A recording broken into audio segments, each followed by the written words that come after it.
Robert Jensen, a.k.a. Bob, is Emeritus Professor in the School of Journalism at the University of Texas at Austin. He's also the author of numerous books, including An Inconvenient Apocalypse, Environmental Collapse, Climate Crisis, and the Fate of Humanity, The Heart of Whiteness, Confronting Race, Racism, and White Privilege, and The End of Patriarchy, Radical Feminism for Men. As you may have gleaned from his book titles, Bob is a humanitarian to his core, a man who cares about the plight of the less fortunate, and a man who has spent his entire life in the pursuit of helping our world become a better place.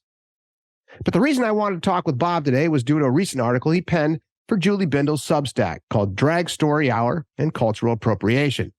Specifically, his feminist critique that these story hour events are just another example of patriarchy and objectification of women, which is a purview I'd yet to read regarding the very divided topic in our culture. During our chat, we talked at length about why drag story hour is offensive to many feminists, as well as other topics like trigger warnings and safe spaces on college campuses, and how political dogma is harming us all. Hope you learned as much from this conversation as I did. Well, there we are, Bob. Thank you for joining me on True 30 this morning. I really appreciate it. Well, it's a pleasure to be with you, Joey. Thanks. So we met due to an article you published on Julie Bindel's Substack recently, and the article was called Drag Queen Hour and Cultural Appropriation. And it was a purview on the drag queen story hour discussion we've had here as a culture for quite some time. And because we didn't know each other, I hit up Julie as soon as I read your article, and I said, hey, can you introduce me to Robert Jensen? I would love to have him on the show. And she was kind enough to do so, and here we are.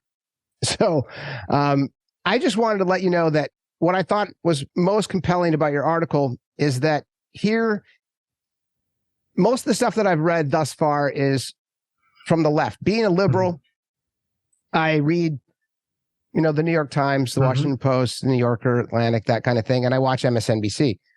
As a reporter, I like to understand the right. So I spend a lot of time on the Daily Wire, Fox News, Breitbart, and the like. And there is very few subjects that are more polarized than this specific one. And the left obviously has their purview and the right has theirs.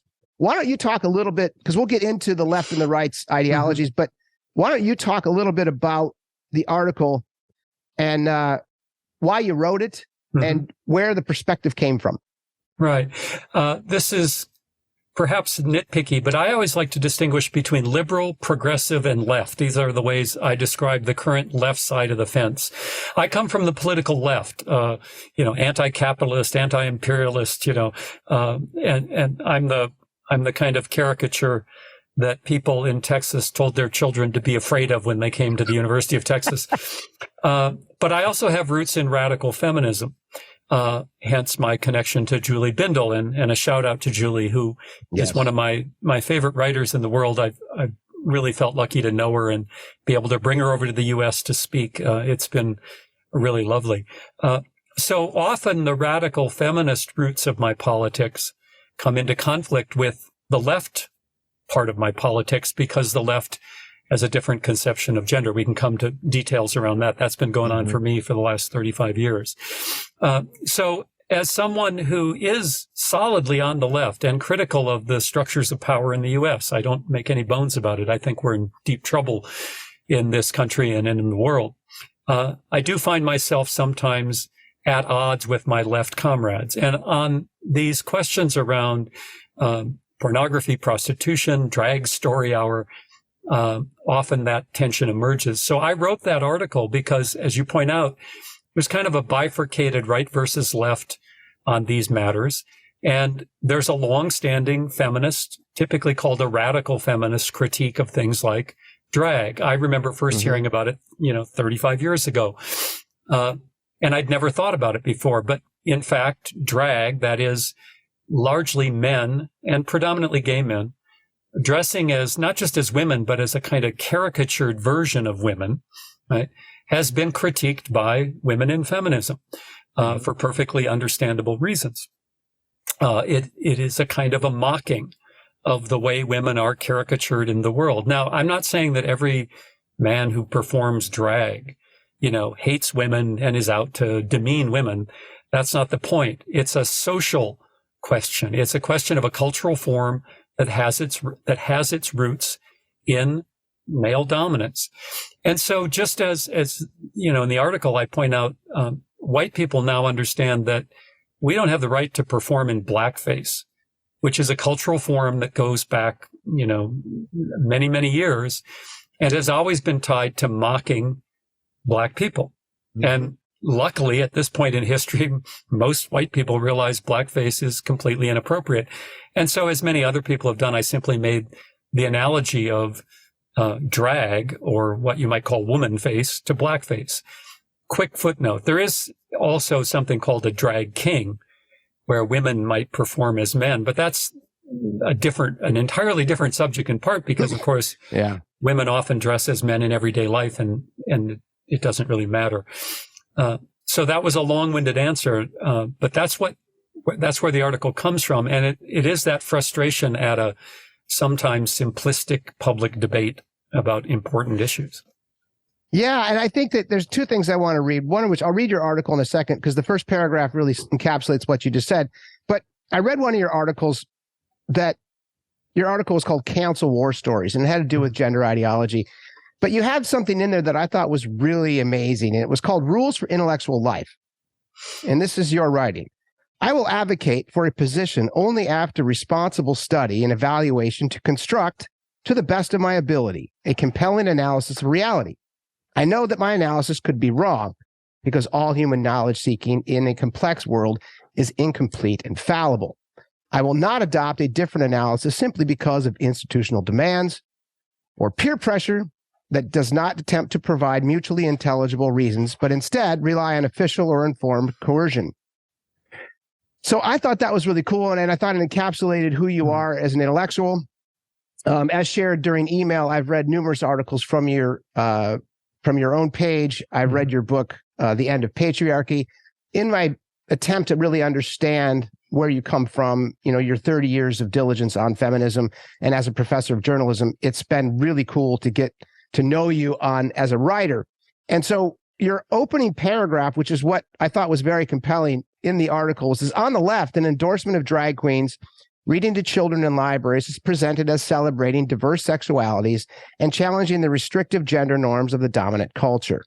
For many on the right, Drag Queen Story Hour undermines traditional gender norms and validates homosexuality, with more strident voices suggesting it's an attempt to recruit children into unhealthy lifestyles. And then you said it's basically pick a side, right or left, to avoid the issues. Those seem to be the choices. Yours obviously is a completely different purview than either one of those. So why don't we, just to frame the discussion a little bit, talk a little bit about what do you believe anything on the left specific to what they talk about makes sense, in the sense that it is a way of helping children understand the normative gender issues are not the only way, and that there's not just a binary? Is there any healthy aspect to the left's, or the progressive left's, ideology on Drag Queen Story Hour? Sure. I mean, I'm 64 years old. I was born in 1958. I've lived through that period of history where there was an enormous change in how the culture came to understand questions of sex and gender. Mm-hmm. So, when I was a kid, none of the conversation we're having today would have been possible, because those issues, and it's a good thing that those issues are on the table now. Just to make it personal, I'm currently married to a woman, but my own sexual history is complex. I've lived both as a gay man and a straight man in the world. And when I think about how I grew up and how complete the silence was on questions of sexuality, and how tortured as a child I was, I don't mean literally, but psychologically tortured by not having a way to understand my own life, my own body, my own feelings, having no one to speak to about them. The world's a lot better off today. Right? So in that sense, yes, expanding the space, including spaces in schools, public libraries, other public venues, expanding the space for talking about the complexity of human life is a very good thing. But the question is how best to accomplish that. Personally, I don't think Drag Story Hour accomplishes it very well, for two reasons. One I've already talked about, which is the way that it's understood by a lot of women to be a kind of mocking of women in a patriarchal culture. But the other reason is more pragmatic, is there are lots of less dramatic and controversial ways to open up these discussions in public. So in this period of what we often call the culture wars, if you're on the left, as I am, if you're a feminist, as I am, and you want to expand the space for this conversation, including this conversation for kids who are struggling with it as well, why go to the most hot button way to do it? It doesn't make any sense to me intellectually and politically. It also just doesn't make any sense as a matter of strategy. So imagine you have, let's call them ordinary people. I guess that means people not like you and me. I don't know. But people who are just trying to live their lives, and they might not have any strong feelings one way or the other on these matters, but they might hear about drag queens reading stories to relatively young children and think, that just doesn't seem right. That doesn't sound right. That doesn't seem age appropriate. Right? In other words, ordinary people might just have an intuitive sense that this is an odd way to bring up difficult questions. And I think they're right. So to me, it's both on principled grounds and pragmatic grounds not to support something like Drag Story Hour, but to try and find better ways to open up these conversations. Well, that helps a lot. I think because if you look at, and I should be clear with my own biases, I am, as you mentioned, I'm not a progressive. I'm more in the left or the liberal area. And I irritate my brethren almost on a daily basis in my own reporting over the last year, specific to gender ideology, critical race theory, defund the police. I won't get into any of that with you, but maybe off camera we can talk about it. But the ideas there are specific to this, is that I have two, and as a liberal, I interviewed two friends of mine who participate in drag, one here in San Francisco, and another of my buddies who I just talked with this morning, who's a wonderful performer in New York City. And so I asked him, I said, hey, I'm talking with this professor about an article he wrote on the whole drag queen story hour. And he's like, oh, that'd be great. And he's just this wonderful Nelly gay man, and I love him to death. And so I said, hey, I just want to get your take. Why do you do it? And he said something to the effect, and I'm paraphrasing, but he said, Joey, I grew up being teased. I didn't know that I was gay. And when I was in my teens, I was very feminine. And so it was one of those things where I survived that. You mentioned torture. That is a form of psychological torture for kids. And he said, because I survived that, I wanted to celebrate this survival, that I got through it, that I integrated it into myself as I realized I was gay. And so my way of expressing this is to entertain people in drag. And he is a beautiful drag artist. I mean, so it's one of those things where I was like, okay, so what does that mean for you? And he said, well, it's entertaining. And I've never thought about it as a form of misogyny. And I've never thought about it as reinforcing the patriarchy. And I said, because that's kind of the thesis of the article. And I said, please understand that Robert Jensen is a feminist, and a storied one at that. So he's been studying that. And as I mentioned off camera, I would not have understood your purview a year ago. Because I interviewed Helen Joyce and Julie Bindel and a couple other very powerful feminists. I dove into the feminist literature over the last year, and it really does help me as someone who was, let's just say, ignorant of all things feminist. I totally understand where you're coming from, based on the fact that it's not just a left or right issue. There's another point, which is, hey, is this the most appropriate way to share it? And so one thing that I thought, specifically my listeners who don't understand what this means, let me help them out. So there is the dragstoryhour.org, and this is the organization that is most powerful in the zeitgeist. And so I want to at least educate the audience here. So on their about section at Drag Queen Story Hour, it says, Drag Queen Story Hour captures the imagination and play of gender fluidity of childhood and gives glamorous, positive, and unabashedly queer role models.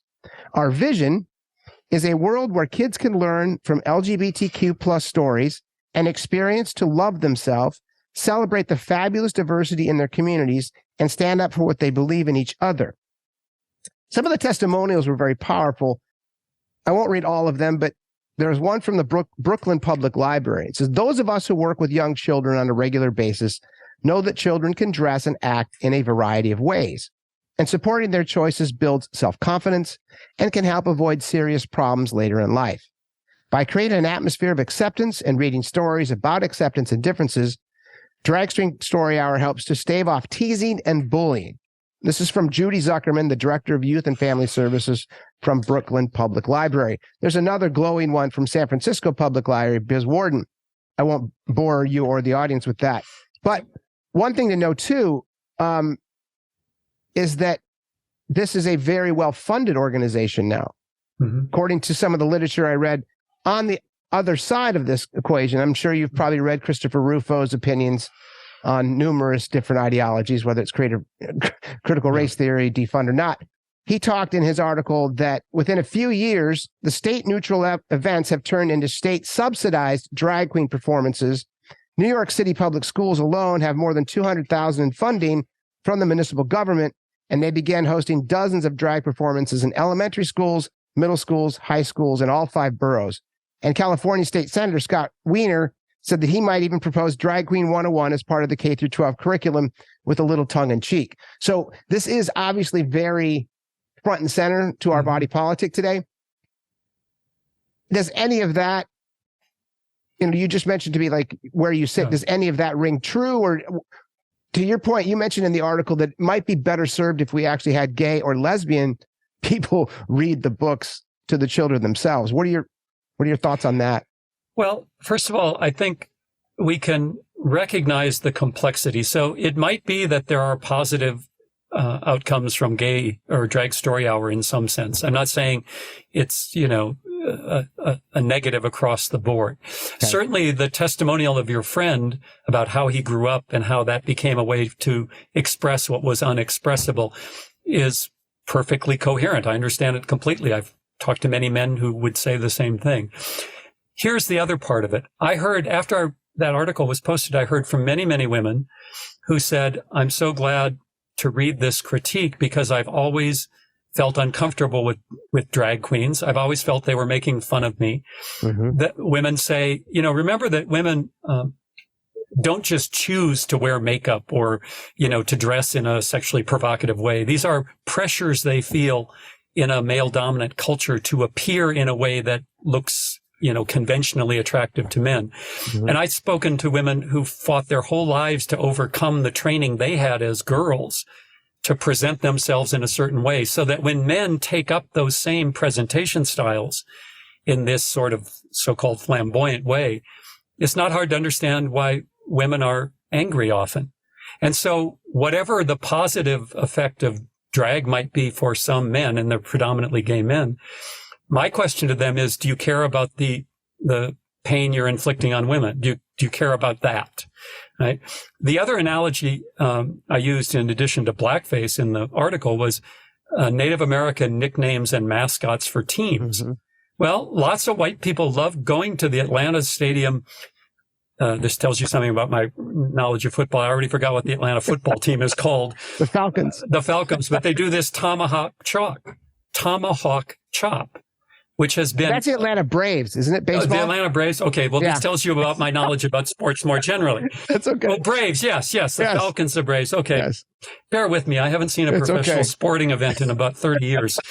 Okay, so indigenous people, Native Americans say, we find that a kind of mocking. It's not an authentic native practice to go around with the tomahawk chop, right? And white people dig in their heels, right? Now, people like me critique that white appropriation of a caricature of American Indians. Well, as far as I can tell, it's the same. The analogy holds exactly. So it's not that people don't get something from drag. I understand they do. The question is at what cost? And can we advance the cause of both gender equality, that is between men and women, as well as sexual liberation for gay and lesbian people? Can we advance that in other ways? And I think we can.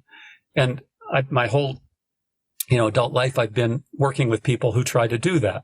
So, again, what I want to do is press the dogma that one sees on both right and left. I'm actually working on a book on this where I expand on all of these things. And it's a book that, conservative people are going to hate half of it and liberal people are going to hate the other half. and it means nobody will buy it and I'll have no more friends. Okay, that's probably a good book. Yeah, but that's what I'm trying to do, is to step back and say, what are the principles that we claim to hold, and how do we apply them across the board? And I see no compelling reason to continue things like Drag Story Hour. I see a lot of reasons to stop using drag.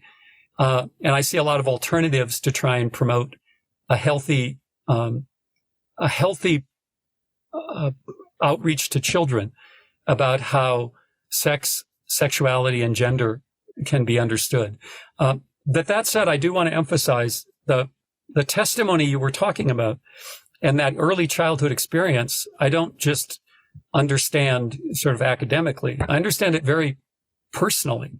Mm-hmm. And it is a kind of harshness many of us grew up with that we still carry scars from.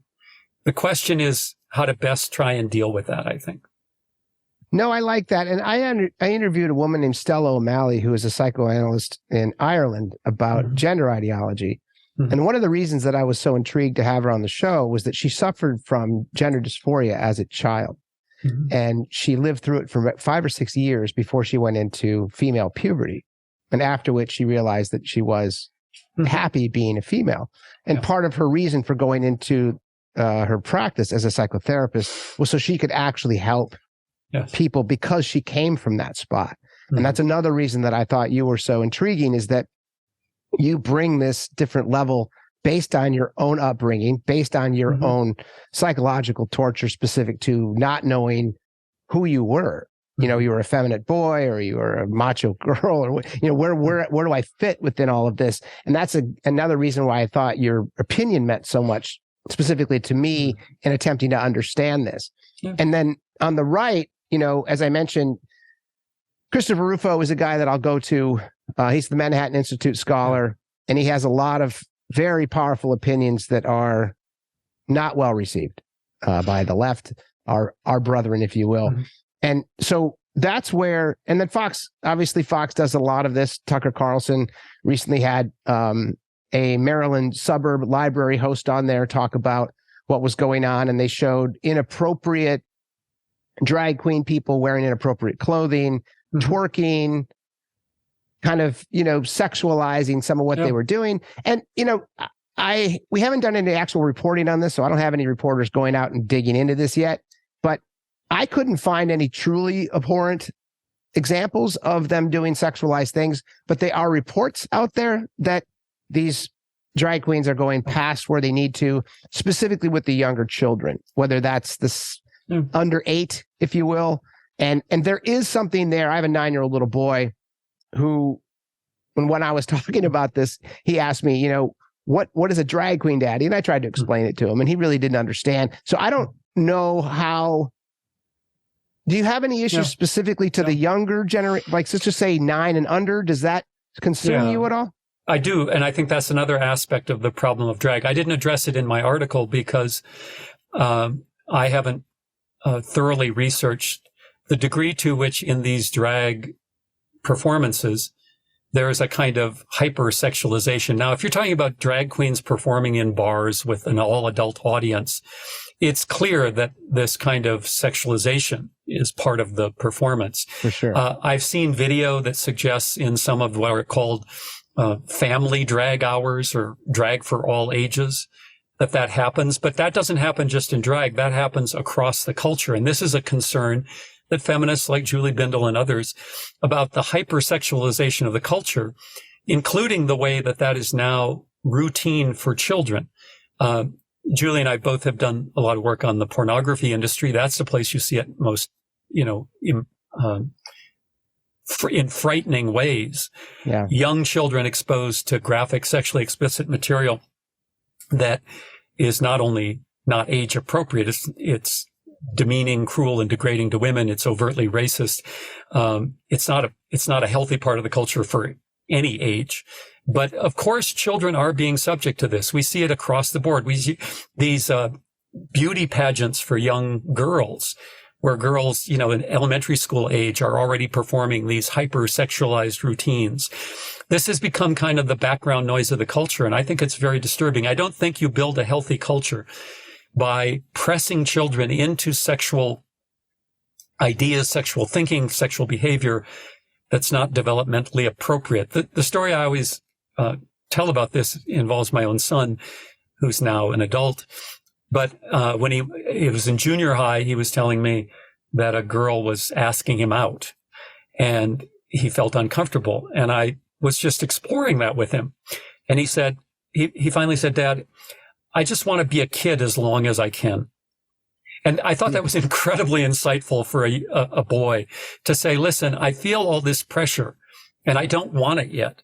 Right? And I think, that pressure is all over the place for kids. Now, often we hear about it in the context of social media, people being encouraged to post sexualized selfies at an inappropriate age.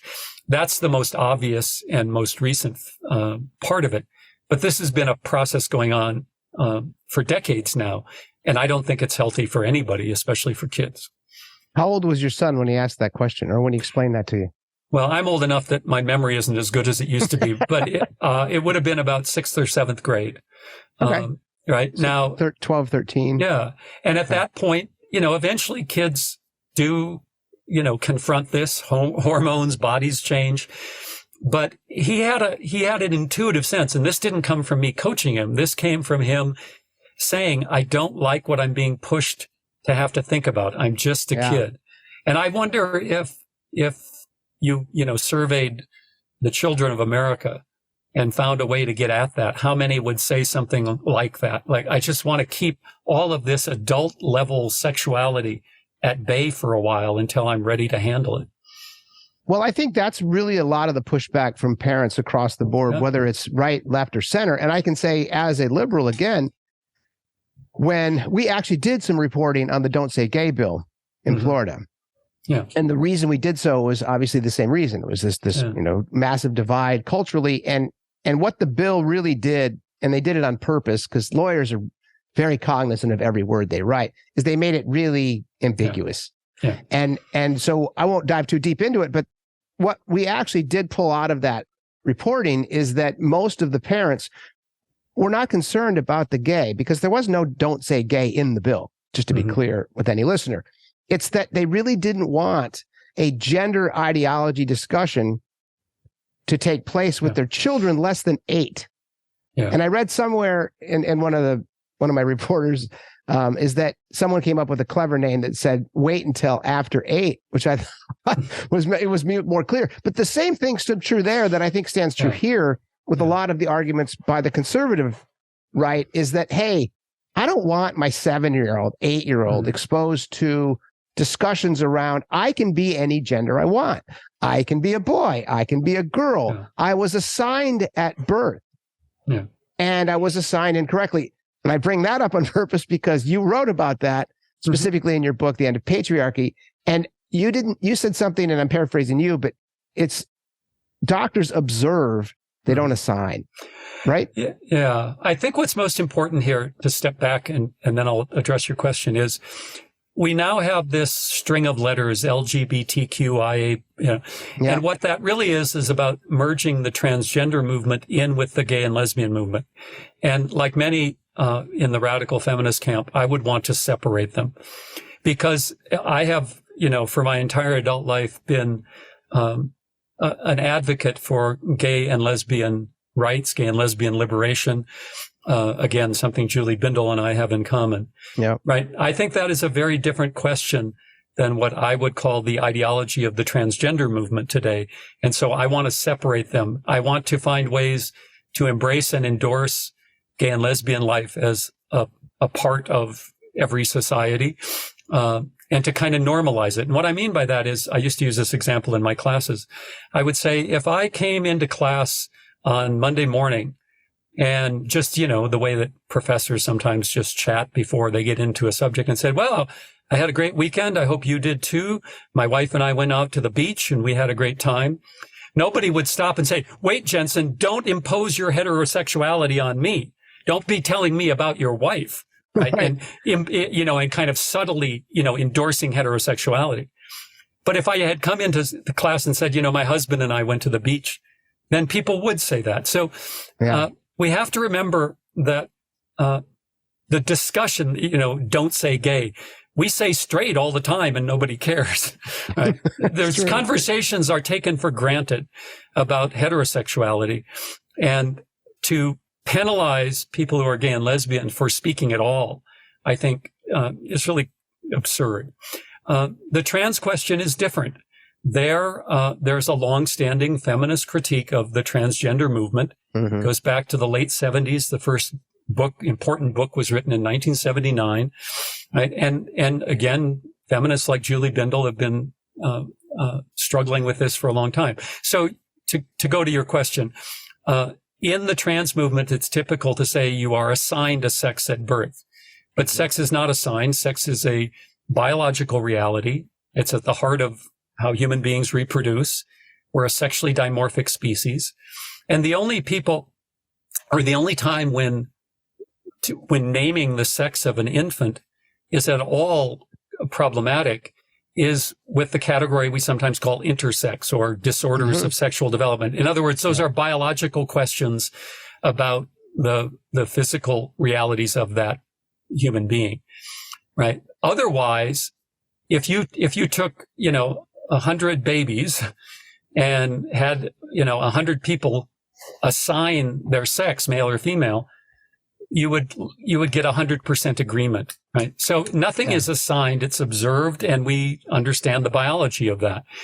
One of the things the transgender movement has tried to do is get us to forget that basic biology is in fact straightforward like that. Yeah. Going on from that, there's a lot of questions. I'm in the middle of writing some new things on this about public policy, about, access to single sex spaces for women, like a changing room, whether men who identify as women but are now called trans women should compete in athletics. Well, there's a good, I think, compelling feminist case that the rights of girls and women are being ignored in that debate by the left, the liberals, the progressives. Okay. So again, trying to assert that. Now, I realize reasonable people can disagree, right? What I'm concerned about, and this goes to the article Cancel War Stories you talked about, is that in left liberal circles now, to even articulate this radical feminist analysis of transgender ideology is basically to be guaranteed you will be shunned from all liberal left spaces, as I often have been. So that goes back to that question about intellectual rigor. Are we going to engage in discussions about controversial and often very emotionally loaded questions with a commitment to evidence and logic? Are we going to go into public spaces with a sense of freedom of expression and debate? Or are we going to try and shut it down? And I'm an equal opportunity critic. The right tries to shut these debates down in a lot of ways. Sometimes the left does as well. And I think these intellectual standards, as you spoke about in the beginning, and a robust commitment to freedom of expression is important. I don't think you have either a healthy thinking or a healthy political culture without them. I agree 100%. And I actually think that a lot of your work, not just this article, and this is kind of what I mentioned to you during the email. I said, hey, I really want to get your purview on Drag String Story Hour, but I also want to get your opinions on many of the articles that I've read in your book and everything else. The ideology on the left that believes that drag queens are cool to read to the kids are the same. If you looked at a Venn diagram with all these aforementioned topics, defund the police, critical race theory, gender ideology, drag queen hour, if there was a Venn diagram, they'd all be right in the middle, because that is the ideology that supports inclusivity, equity, diversity at all costs, and even goes against a lot of the grain specific to the big lenses. I don't know if you've, as an academic, I'm sure you've heard of Dr. Jonathan Haidt and some of his work, but he wrote two books that were powerful in my understanding of politics. The first was Why Good People Are Divided by Religion and Politics, The Righteous Mind, and then The Coddling of the American Mind. And both of those books talk to the ideologies that we're now dealing with specific to our body politic, in that there are so many contiguous beliefs around defund. And if you look at the defund piece as one example, when my progressive left friends were saying we want to abolish the police based on the fact that the origins of the police department were based in racism and oppression, I was like, all right, well, let's just say we agree on that because that's true. But that was 230 years ago. What do you do about that? When you say abolish, do you mean explode the organization where you have, there's 1 million uniformed police officers out there? So what does that look like? Okay, so let's take those three things you mentioned. Critical race theory, transgender ideology, and the defund the police movement. Okay. Mm-hmm. I agree with critical race theory. I started reading it when I first went back to school in the 1980s. It was exciting because as a white person trying to take apart my own upbringing in a racist society, it was very helpful. Yeah. Critical race theory doesn't cost white people anything. Right? No. It doesn't take anything away from white people. It helps us understand a fundamentally white supremacist society, how it changes over time, but often stays the same at the core. Okay. Transgender ideology does not simply include others. It takes away from girls and women. So that's a different question. There isn't a single, I'm for inclusivity, therefore I'm for the trans movement's public policy demands. Okay. Defund the police, I think, is, in some ways different, because number one, it's a slogan. And the first question is, if you're politically pragmatic and you would want to advance your agenda, is it a good slogan? Yeah. And that I think the word is in on that. It's a bad slogan. It's a terrible, right. It's a bad slogan. And I don't mean that judgmentally, because it alienates even people who would want to support your program. Okay. So there is a history of policing rooted in all sorts of nasty realities of the United States. I used to live in Texas, and I used to remind people that the Texas Rangers, this storied police force, started as a group of vigilante thugs to kill Mexicans, basically. The history of the Texas Rangers is not pretty. Okay. No. But it's also true that today police have both a positive effect in the world and a very regressive effect in the world. The racialized disparities in the use of force, especially deadly force, are pretty well documented now. And those are carried out by police departments, police officers. So a critique of contemporary policing in that racial arena is completely appropriate.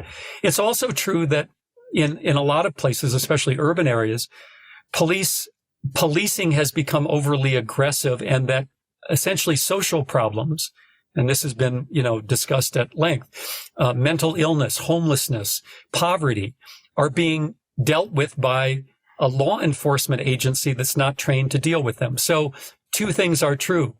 We have a racialized disparity in policing, and we have a kind of over-policing. And I think we should correct both of those. But defund the police doesn't capture that. Right? Here we're talking about complex interactions between social forces and institutions. We're talking about individual failures, because in any profession there are individual failures. I know that because I was a professor, and you want to see individual failures, go to a university faculty. It's readily evident. So I wish defund the police had never become a slogan.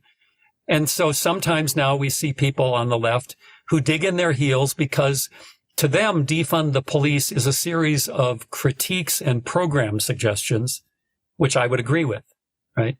It's the phrase that has now become, a whipping boy for the right. Okay. And so the right doesn't want defund the police to go away because it's a great way for them to beat up, on progressive critics of social inequality.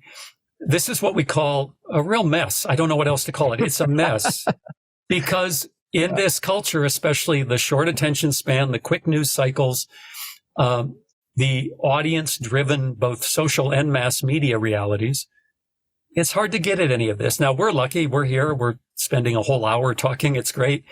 But try to fit what I just said into a soundbite on cable TV news, and it's pretty hard.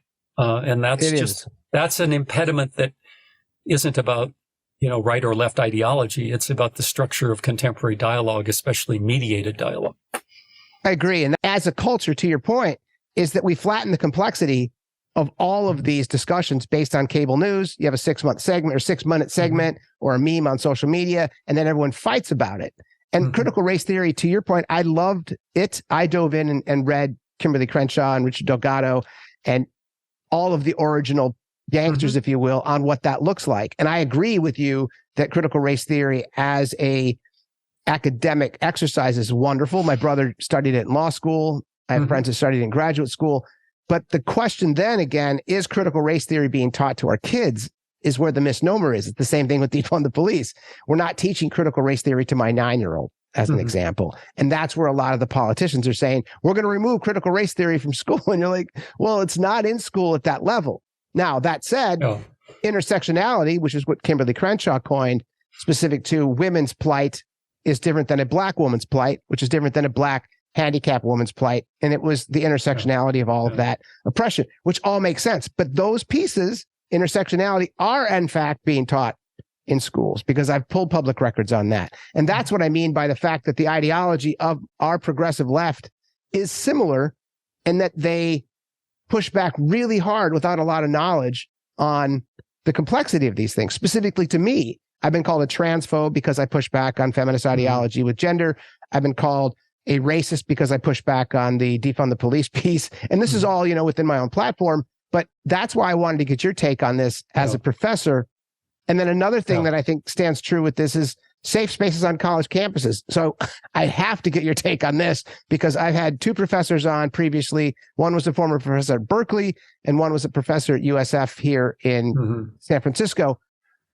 That same ideology, safe space, if you will, I think had origins that I thought made sense, specific to if it was, black or gay or trans or people that needed to be with like kind to feel safe to talk about their angst and, what was going on. I get that. But then it kind of expanded into, ideological and emotional harm. So if you saw someone wearing a red cap in the quad preaching the GOP mantra and he loved Donald Trump, now you're so wounded that you say things like, well, speech is violence and I need to go get help and I need to be, in a safe space to talk about. What is your thoughts on safe space? Okay, so let's go back to, the time when women, people of color were first starting to say, listen, the environment we're being educated in is pretty toxic. So take sexual violence, especially in law schools. There was a way that predominantly male professors often told stories about rape in a criminal justice course, talking about this. And of course, some percentage of the women in that classroom had been raped, and that kind of cavalier treatment of it was what we would call triggering. Okay. And that's real. Anybody who's been traumatized and been forced to sit through a trivialization or a mocking of that trauma has a real physiological response to it often, psychological and sometimes physiological. All right. So do trigger warnings, this term that's come of age, to let people know that the class is going to have a frank discussion about sexual violence, let's say.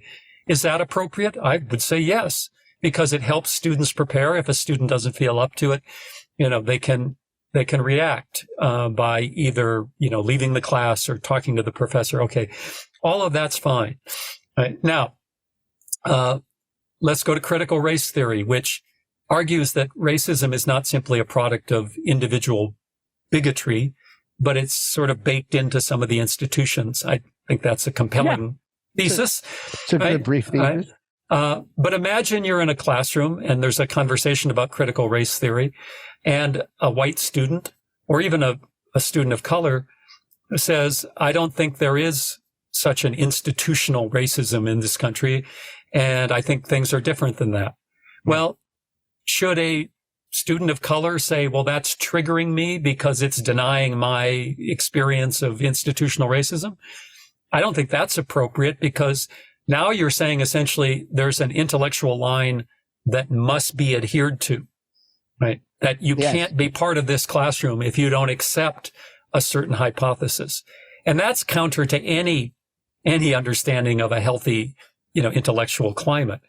So again, safe spaces, trigger warnings, are they good or bad? Well, it depends on how they're being deployed, right? So you mentioned, red hats, mega hats. Mm-hmm. I remember reading about a university that was going to discipline students for chalking on the sidewalk on campus a pro-Trump message during the 2016 election. And somebody I was talking to said, that's great because, those Trump messages, they're very triggering for a lot of people. And I said, listen, Donald Trump, like him or not, and I don't, is the presidential candidate of one of the two major parties in the United States. Are you really telling me that students do not have the right to express support for that candidate? I mean, we're not talking about somebody promoting a Nazi ideology and, celebrating lynching and death camps or something. Right. And the person I was talking to, had to kind of grudgingly say, yeah, okay, maybe. Right. But, those are the kinds of examples that make the news because they are so easy to caricature in a certain way, but they're real and you have to deal with them. So I always approach my own classes and my own life on campus saying I am respectful of people for whom certain kinds of discussions are perhaps troubling, but I'm also embracing the concept of intellectual diversity and freedom of speech, a deep sense of freedom of speech, without which the modern university doesn't function. Okay, well, I don't see any conflict between those things. There are hard cases, right, where particular people's psychological reaction to something, a kind of distress might be so extreme that some sort of intervention is needed. But those I think we do better to handle on a case by case basis rather than, making sweeping rules about what can and can't be said in a classroom or on a campus. Because obviously as a professor, you spend a lot of your time in academia, both as a student and as a professor. How has it, obviously I agree with you on the trigger warning specific to, we're going to talk about rape, but, as a history professor, because one of the professor I interviewed was a history professor, and he said, if you walk into a history class, you could preface that, hey, you're going to get triggered a lot this semester because there's a lot of bad shit that took place in our history, and rape is one of them, and oppression's another, and, genocide. And it's brutal. Like our history is brutal. Global history is brutal, right? Ancient history is even more brutal. And I think that's where I think that, for me, as I have two little boys, I have 11 and 9-year-olds, if they went to Berkeley, which is an example, and to pull it out of the abstract, Berkeley went batshit crazy because Ben Shapiro was asked to speak. And this was 4 or 5 years ago. There was $600,000 of extra security, that he was platforming evil, that his speech was violent, actual violence, because that's a big belief on the far left, is that speech is violence. How about we just isolate it to that? Do you believe speech is violence? Obviously, speech can and often is used in the course of violent activity, right? In other words, violence is intensified by speech all the time. I think in the sense you mean it, can a respectful discussion of intellectual differences, meaning not insulting, not abusive, can a respectful discussion of intellectual differences ever be considered a form of violence? I have a hard time accepting that. And on this, you mentioned the left position. I think actually the left is quite split on this. There are people on the left who support a more traditional conception of free speech that says, absent a direct demonstration of some sort of harm that comes from the speech, defamation, other kinds of harm, lying about people, libel, right? That absent that kind of direct harm, that we want the most robust, space for speech available. That's a traditionally left perspective. There's another aspect of the left that will say things like speech can be a form of violence. As a metaphor, I think there is some value in thinking about the the implications of speech and how it's not violence per se, but it can do a kind of psychic violence on people. But, as a way to actually implement policy on a college campus about who can speak and who can't, I don't think it's very useful. On the question of, on liberal campuses, conservative speakers being protested or denied access, I think we have to, again, look at the nuance. I'm no big fan of people like Ben Shapiro. I don't think they add a lot of important, insights into the conversations. Right. But if Ben Shapiro had been invited by, a student group, let's say, at the University of Texas where I taught, I certainly would have taken no action to try to derail that invitation or that event. If some of my critical students wanted to go and protest Ben Shapiro's speech, I would encourage them to do so long as they don't impede on Ben Shapiro's speech. Right? Right. In other words, I haven't studied Ben Shapiro's work in depth, but I find it a little hard to imagine he would say anything that would rise to the level of incitement, let's say, that would be the kind of thing you actually could imagine criminal prosecution of. And absent that kind of threat, let it happen. Again, that's an intellectual principle I believe in, and it's also a pragmatic political decision. Because if you want to hand right-wing forces a gift, try and block one of them from speaking on a campus. That's an incredible political gift to the right. Yes, it is. Right? Because then they can go on Fox News and they can go, on various social media platforms and post a, 30-second clip of some student shouting at them. Right? The same thing has happened to feminist speakers who want to critique trans ideology. This attempt to silence them. The term deplatform has come about, right? The attempt to deny what would otherwise be a legitimate platform.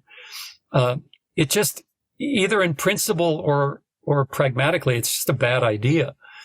And so, I'm someone who's been deplatformed. Yes. I've had speaking invitations offered and then rescinded when people complained. I've had speaking invitations where I show up and people try to shout me down. I've been through it all. And I'm proud to say I have never tried to shout down or block another speaker. I don't see the point either in principle or in political benefit. Well, and you've also, one of your favorite bookstores that you gave your books away free to stopped selling your books because they deemed you a transphobe for agreeing with feminist ideology around gender. Yeah. Right. So, that was the first of many of these, I would call them shunnings. When you talk about close-knit religious communities where if someone is branded a heretic, they're shunned, they're cast out of the community. Mm-hmm. And, I'm not looking for sympathy. I'm doing fine. I have friends, I have political associations, but I did lose a lot of those associations on the left through a kind of shunning where, because I didn't accept liberal left ideology on transgenderism and offered a radical feminist critique, I was deemed unacceptable no matter what the subject was. So organizing meetings that had nothing to do with the sex gender system, maybe they were about, global climate capitalism. Change. Yeah. I was simply not welcome. And I don't think that's internally healthy for the left. There are positions that are inconsistent with a left perspective. Like if I showed up at a left meeting on global trade and started ranting overtly racist, invective, I think it would be within the rights of the group to say, we really don't need that here because our work on global trade is premised on racial equality and a rejection of the way white supremacy has structured the distribution of wealth and power. And therefore, what you're articulating is at odds with any decent interpretation of, a left politics.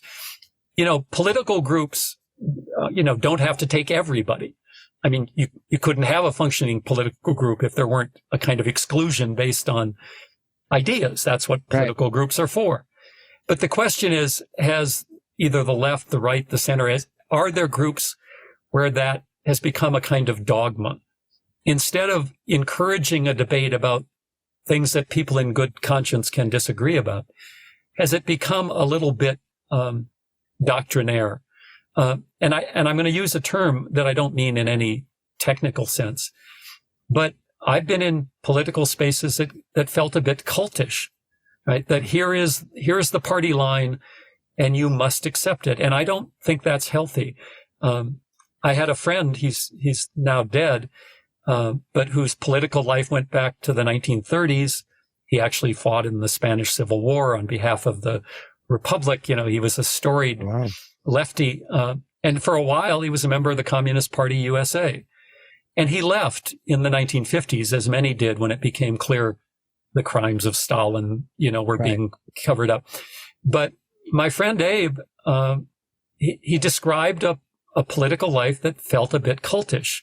There was the Communist Party, there were the commissars, there was the official line, and you accepted it or you weren't part of the group. And there was no internal debate. And hence, if there's no internal debate, there's no way to correct mistakes. And Abe talked about how free it felt to finally leave the Communist Party, even though he agreed with the principles behind a critique of capitalism, even though he believed this was worth fighting and risking his life for, right? The minute that a movement can't critique itself, to me, that movement is in deep trouble. And that's kind of what I was pushing here, Doc. I mean, I think that the idea for me is that as someone who is genuinely frightened of people like Donald Trump and what he wants to do to our republic, what scares me most, and I actually do take a charitable lens with the ideology of my brethren. I don't think anybody has, you know, malice or forethought specific to critical race theory or gender ideology. But what you mentioned in some of your writings, I've experienced on my own, specific to reporting on these topics. These topics are very polarized, and that I don't get attacked by the right ever. It doesn't matter if even if I say things about Donald Trump, they'll be like, yeah, he's a jackass, but I like his policies, or blah, blah, blah. But the biggest vitriol thrown at me is from the left, the progressive left, to be clear. And you mentioned that in one of your writings as well. I can't actually cite which one, but that it was the progressive left that was most toxic and most, I don't want to say cruel, those are my words, but that you legitimately felt like they were coming after you. Well, yes, although I have taken my share of lumps from the right, most notably in the immediate aftermath of 9/11, when, like many in the anti-war movement, I wrote suggesting that a mad rush to war in Central Asia and the Middle East was not an appropriate reaction to the terrorist crimes of 9/11. Well, that got me in a lot of trouble. Yes, it was mostly right-wing people. In fact, I was lucky to survive with my job. But I was under, persistent attack for months after 9/11. Right? That was from a political configuration on which I had many disagreements about the role of the United States in the world.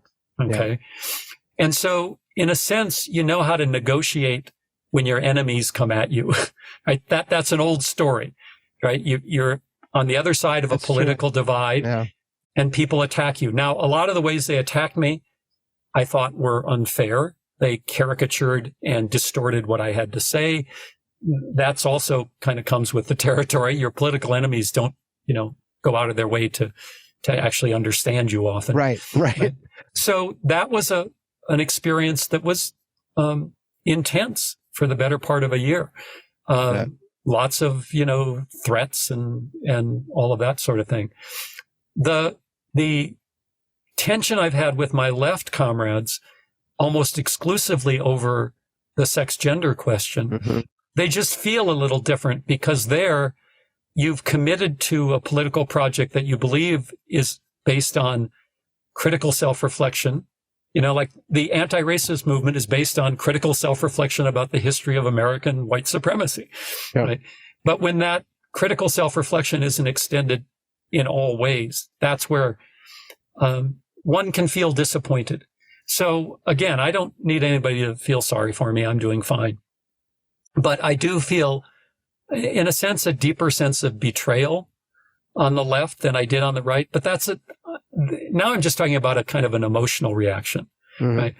It doesn't really matter how I react emotionally. The question is, and this goes back to your first point, is, do we have intellectual standards or not? In other words, do evidence and logic matter?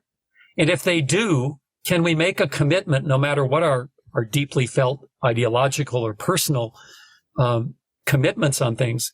Can we agree to uphold those standards?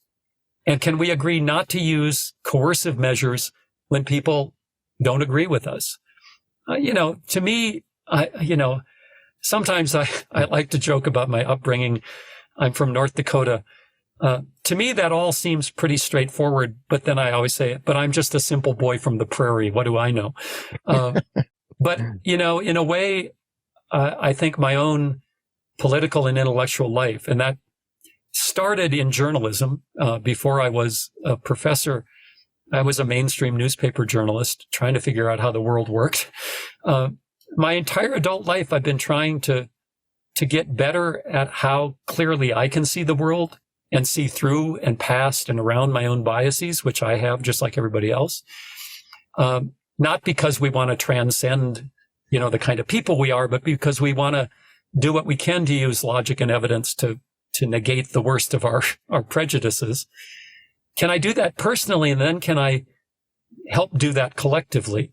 I always quote a real hero of mine, a man named Scott Nearing, who was a very famous socialist back in the early 20th century, became an early homesteader. It's a long story, but Scott Nearing was a very inspirational figure to me.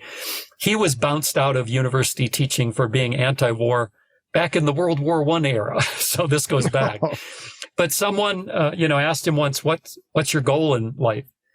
And he said, my goal is to learn the truth, to teach the truth, and to build the truth into the life of the community. And that has inspired me ever since, that, we're all trying to learn best we can the truth about the world. Yeah. We're all trying to share that. But we're also trying to build it into the community, because it's not an individual enterprise. If I was so smart I could figure out everything on my own, that'd be great. I wouldn't need anybody else. But I need people. I'm not as bright as, most. I really need help. But you can't get that help if that dogmatic tendency in human beings, and you have it, I have it, we all have it. Sure. We're not going to get closer to the truth if we don't collectively curb that tendency toward dogmatism. And I think, that's a real struggle today, right, left, and center. It doesn't mean I think the right and left are equally guilty. As I said, I'm on the political left. I think the left is intellectually much more rigorous than the right these days. You mentioned Christopher Ruffalo. Is it my pronunciation? R-U-F-O. Yeah. You called him a scholar, and I kind of gritted my teeth there, because he's a bright guy, but I don't think the work he does counts as scholarship. It's ideologically motivated. And, I've read about him, and his own comments indicate he's not out to find the truth. He's out to find a version of the truth that he can weaponize to advance a conservative political position. Right. Now, I've seen people on the left do that too, but I think it's a much more pronounced problem on the right today. And I say that not to excuse failures on the left, but to at least, try to accurately account for the political world we live in. And, if one tries to do that, you're going to make enemies all around. But one still, in my case, keeps to a left political commitment. I've been pissed off at some of my left comrades, but it doesn't mean I abandon my left principles. Right. I think that and that's a whole other discussion we could have. There's a recent book called The Myth of the Left and Right, how the American political spectrum is causing harm to Americans. Hiram Lewis is the author, and I'm talking with him next week. But the area there for me, and I think where my concern is and why I was so taken to have you join me, is after reading all of your, well, not all of your, but a lot of your articles and some of your books, is that we agree. I mean, I think we're probably aligned on most things. And what concerns me specifically as a media guy who spent 20 plus years in the media world is that the progressive left ideologies around what is shared most and what is glommed onto and what is fought is pushing a lot of moderates and independents into the other camp. And that is the drag queen story hour personified, because if you look at the literature, which I have now, and interviewed. It's not my buddies that I interviewed have never done it with children, right? They're just, they perform in clubs and they have a great time with it. But if you look at what has taken place, not only Christopher Rufo, but a lot of people on the right have noticed that this isn't healthy for children under a certain age. And so that's where this political piece becomes a cudgel that they can hit us with. And then on the critical race theory, if you're not an anti-racist, if you don't subscribe to Imran Kendi and Ta-Nehisi Coates in the sense that every white person is a racist, and I understand what they mean by that slogan in the sense of implicit bias and what's going on with our cultures and our systems. But if you talk to my friends where I grew up, you know, which is rural and less educated, and these are craftsmen, you know, a lot of my buddies are electricians and carpenters and they work in construction.